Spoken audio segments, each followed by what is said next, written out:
இத தெரிஞ்சிருந்தா இவ்வளவு நாள் இதுக்கு நான் கஷ்டப்பட்டு இருக்க மாட்டேன். ஏன் இப்ப இதை சொல்றீங்க? அப்படி இல்ல, இன்னொரு புதிய அனுபவம். ஆனா இது செஞ்சதால கஷ்டப்பட்ட விஷயம் சொல்லலாம். அப்படி என்ன? ட்ரிங்க்ஸ் கூட தண்ணி அடிச்சு தண்ணி அடிக்கிறது வந்து ஊர்ல இல்ல, நான் ஊர்ல இருந்து சின்னல வந்துட்டேன். ஒரு 12-13 வயசுல வந்துட்டேன். அப்ப லண்டன்ல வந்து வெரி நார்மல் அப்ப ட்ரிங்க்ஸ் பண்றது.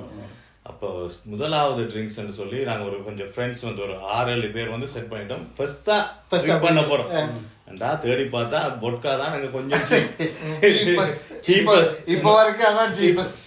பொட்கா எங்களுக்கு சீப். அந்த டைம்ல எல்லாம் சில்லர் தானே, எடுத்து போட்டா கடைசியில மிஞ்சினதை எடுத்து கொட்டினா ஆஃப் லைசன்ல தர்றது பொட்கா இருக்கு. எடுத்துட்டு 6-7 பேர் சொன்னோம். ஆனா வந்தது 2 பேர் தான். நான் கொஞ்சம் துணிஞ்ச வந்தேன்.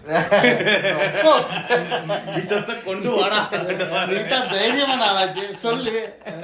கொண்டு வந்தா 2 பேர் தான் நிக்கிறோம். அதுவும் நீ சொன்ன மாதிரி அந்த அளவுக்கு பத்த இல்ல, ஒரு ஃபார்ம் மாதிரி ஒரு ஏரியா டெவலப் ஆகி ஊத்தி ஸ்டார்டா வேலாதான் எப்படி மிக்ஸ் பண்றேன்னு தெரியாது. First time ever. ஏன்னா 14-15 வயசுக்கிட்ட தான் இருக்கு. அப்ப பப்புக்கு போயிருக்க மாட்டேன், கிளப் விட மாட்டான், ஒன்றுமில். ஆனா எல்லாரும் குடிக்கிறாங்களா, என்னடா என்னடா இருக்குதுல குடிச்சா ஓகே கொஞ்சம் கெத்து தானே அந்த வயசு.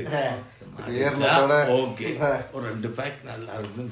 அதுவும் வந்து ஒட்கா அடிச்சா வந்து சும்மா எங்க இருந்து அடிக்கிறத பொறுத்து. அந்த டைம் 13-14 வயசுல வீட்டுக்கும் போயிடும். லண்டன் இருந்தாலும் அம்மா அப்பா ஊர்ல இருந்து வந்தவங்க தானே. அம்மா அப்பா இருந்தாலும் 5-6 மணிக்கெல்லாம் போயிடும். அப்ப எங்களுக்கு நாங்க தூங்குறதே ஒரு அப்ப சம்மர் டைம் வர ஒட்காவும் வர எங்களுக்கு இதெல்லாம் தெரியுது. இல்ல இப்ப தெரியும், வெயில்ல ஒட்கா அடிக்க கூடாது, அதெல்லாம் தெரியாது. சீப்பானது ஒட்கா எடுத்தோம், அடிச்சா ஏலாது. கொஞ்ச நேரத்துல சுத்து அடிச்சுட்டான். நானும் விட்டு கொடுக்கலாம் சொல்லி அடிச்சு முடிச்சுட்டான். வருது கொஞ்ச நேரம் ஏலாதுன்னு சொன்னா 2 பேரும் மாறி மாறி ஒரு பக்கத்துல இருந்து சத்தி எடுத்து கொண்டு